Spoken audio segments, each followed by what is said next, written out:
Alright guys, welcome back to F1 News. Toto Wolff has made it clear today that he simply does not know whether George Russell will be the number 1 or the number 2 driver at Mercedes next year, and that largely depends on what decision Max Verstappen makes. Toto says they will be trying to make a relationship with Max Verstappen stick over the coming months to try and lure him to Mercedes somehow for next year. But in what world is Max Verstappen looking at the state of Mercedes and deciding that should be the team that I leave Red Bull for? Very much interested in your thoughts in the comments below. Hit the like button if you enjoy. Subscribe if you're new as always. I greatly appreciate it. Thanks also for 47,000 subs. Smash through that over the last couple of days. Honestly, the growth on the channel has been immense. Not for our 50k compared to where we were at the start of the year. Just massively appreciate it. Now, first of all, Sauber. They have a dog of a car and they can't do a pit stop to save their life right now. They have so many problems with that front. They had issues over the first couple of races that they say they'd resolved, and then there were new pit stop related problems when they turned up to Australia. But apparently they're considering replacing both of their drivers. Bottas and Zhou both on the chopping block potentially. Obviously, they need to look elsewhere. Their drivers aren't the number 1 issue right now,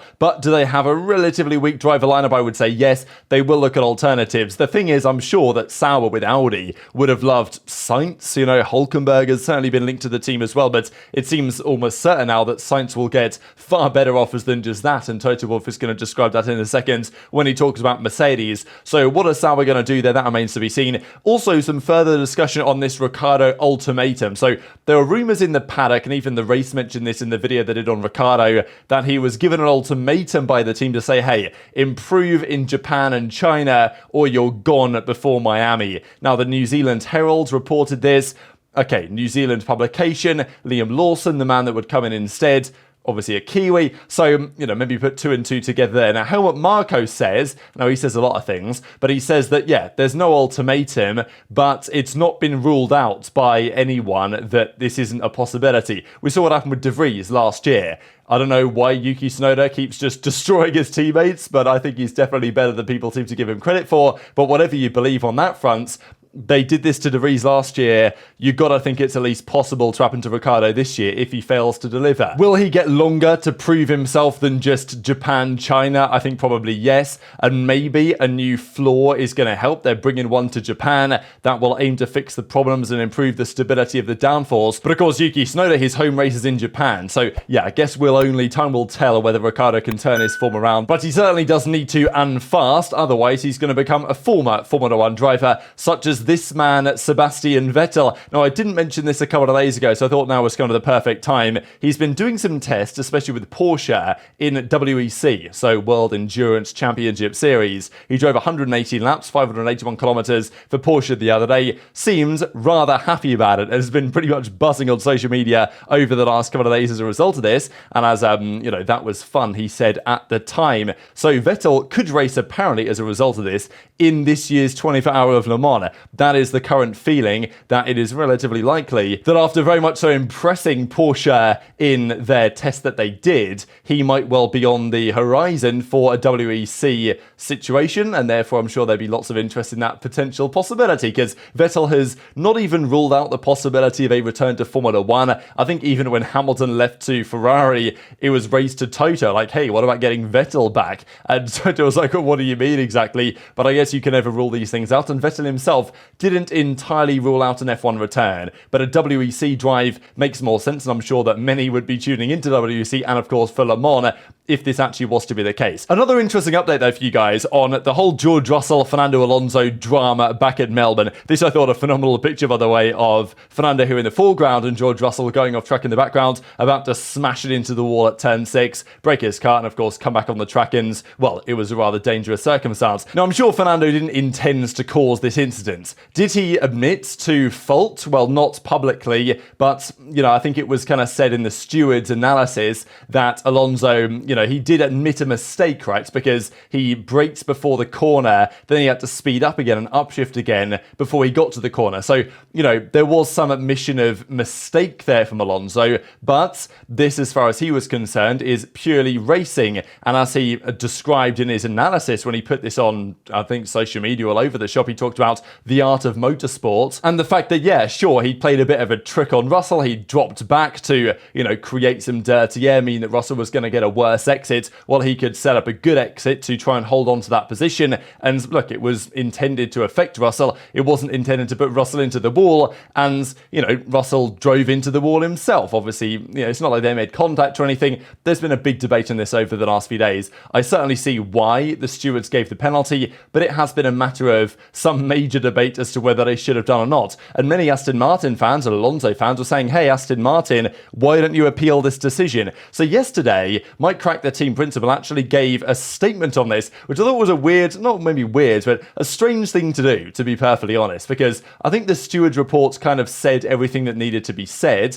But Aston Martin themselves have actually publicly commented on this now to defend their driver and to give some more context. So thank you all for the messages of support. We're relieved that George was okay. He is one of the most experienced drivers, this being Fernando in Formula 1. He has completed more Grand Prix than anybody else and has more than 20 years of experience, multiple world champion in multiple categories. To receive a 20-second time penalty when there was no contact with the following car has been a bitter pill to swallow, but we have to accept the decision. We have made our best case, but without new evidence, we are unable to request a right of review. So this is the main point. Now, I think in previous seasons, the teams might have just requested a right of review anyway. But now the FIA are saying, if you bring us a right of review request with no additional evidence, we're not just going to throw it out, which is what they usually do. We're going to fine you as well. You've got to pay for it. I'm pretty sure they changed the rules to that this year. So Aston can't really just request for the sake of it if they have no new evidence to bring to light. That's just how it works. But he finishes off by saying Fernando's a phenomenal racer and he was using every tool in his toolbox to finish ahead of George. So kind of admitting that, it was a tactic, right, from Alonso to use this strategically to try and gain an advantage. Did he intend to put Russell in the wall? No. But, it was a tactic that the stewards believed went too far. This is the art of motorsport, even capitalized this time at the highest level. He would never put anyone into harm's way. Thanks everyone who got in touch. We can't wait to race in Suzuka. So, I don't know, it feels like a bit of an unnecessary statement, but an interesting one nonetheless. But we have to talk about the situation right now at Mercedes. Christian Horner of Red Bull is not ruling out the possibility of them signing Carlos Sainz either after his phenomenal performance this past weekend. But Mercedes are no doubt in a bit of a pickle. What is going to get them out of this situation? Well, it's a physics problem fundamentally, but maybe Toto thinks, you know what, if we could get Max Verstappen to replace Lewis Hamilton, then that wouldn't be a bad idea. There's also a feeling generally that Hamilton over the last 3 years has done most of the experimentation with the car. He was the one driving with all those sensors back at the start of 2022, and even now, this season, he seems to be the one mainly pushing forward on the experimentation side.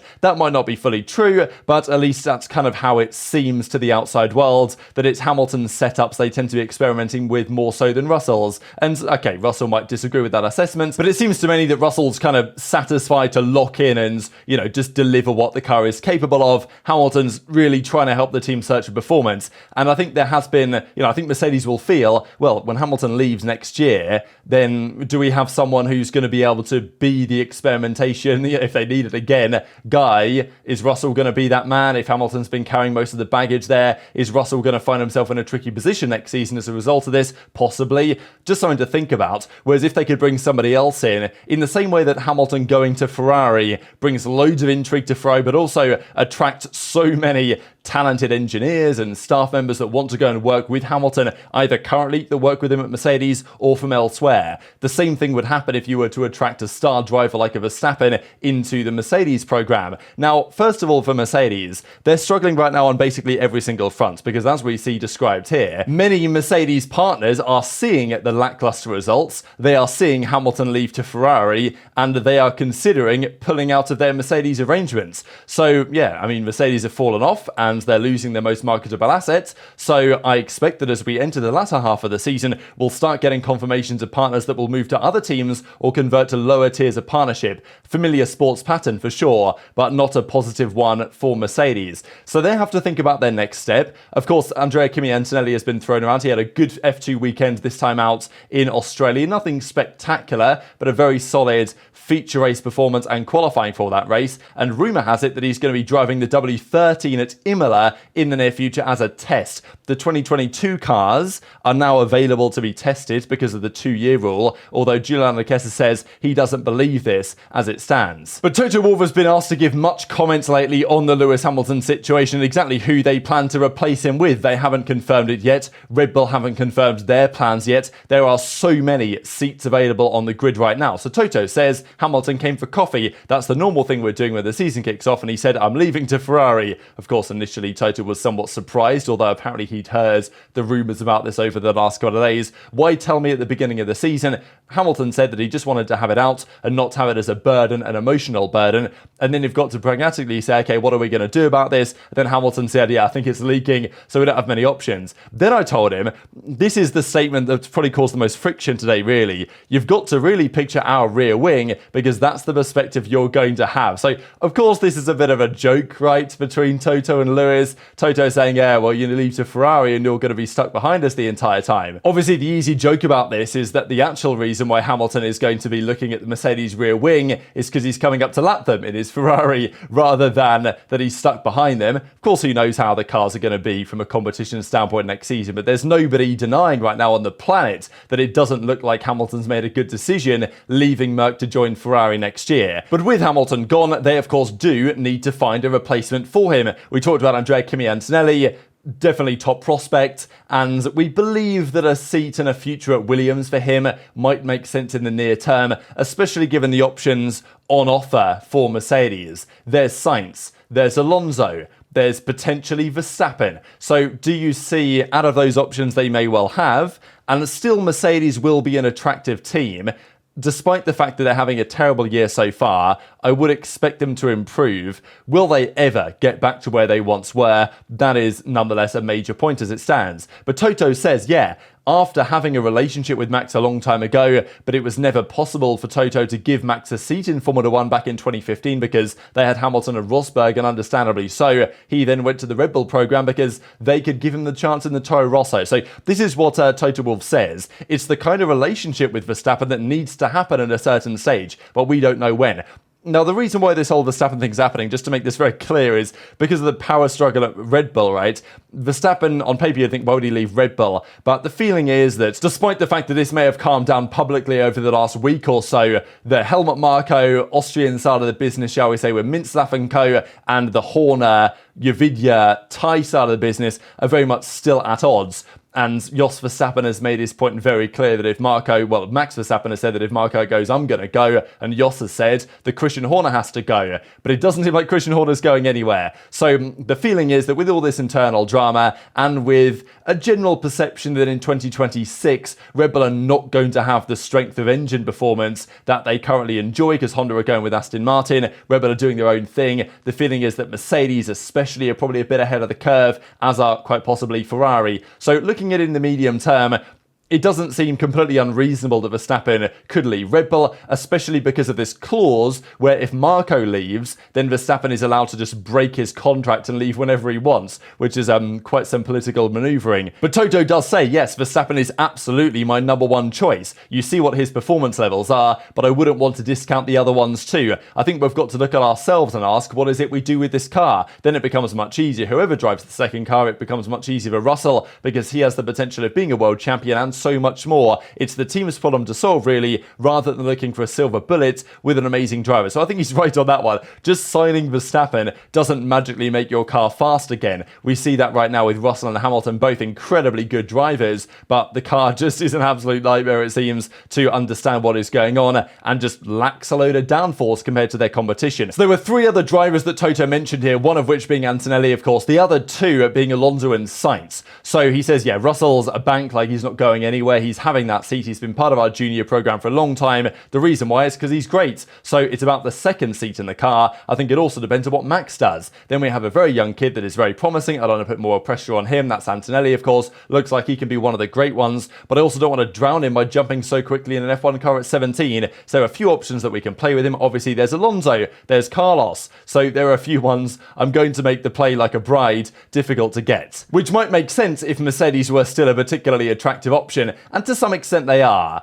but that is definitely falling off rather rapidly, right? And that response was actually in response to questions about whether Russell will lead the team or whether somebody else will lead the team, right? And that kind of depends on who they sign. If they get Antonelli, sure, Russell's the team leader. And Toto said after Hamilton decided to leave to Ferrari that, yeah, he's got full confidence that Russell can do the job as the team leader. But now he's saying, well, if we can sign Max, then of course it's a bit of a different story, right? Fundamentally, though, you got to figure out the car, because Mercedes is saying that they still don't understand why the car behaves in the way that it does. And have a look at this points decline. 2021, they had 101 points after 3 races.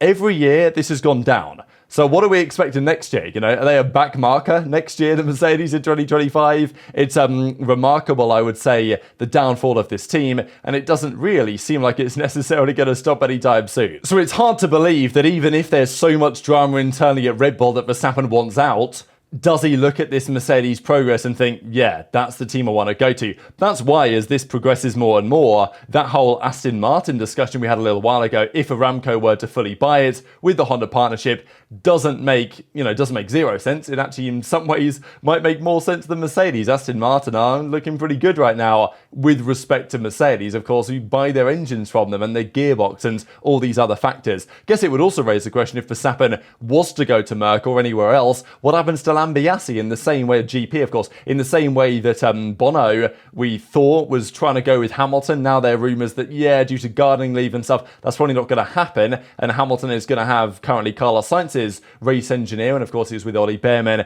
back in Jeddah. So would GP follow Max to another team? I guess that is still a point for debate, but very much interested in your thoughts in the comments below. Just one final thing to mention here, the power rankings from the Aussie Grand Prix. These are always, you know, up in the air. They always cause some debate. They don't really mean much, let's be real, but we're going to talk about it anyway. Carlos Sainz gets a 10 out of 10. And look, on his pure performance, you know, given the fact that Max can get a Grand Slam and get like a 9.4 or whatever, then you could debate it. But I think given the circumstances, this is absolutely justifiable. Lando in second here with an 8.8.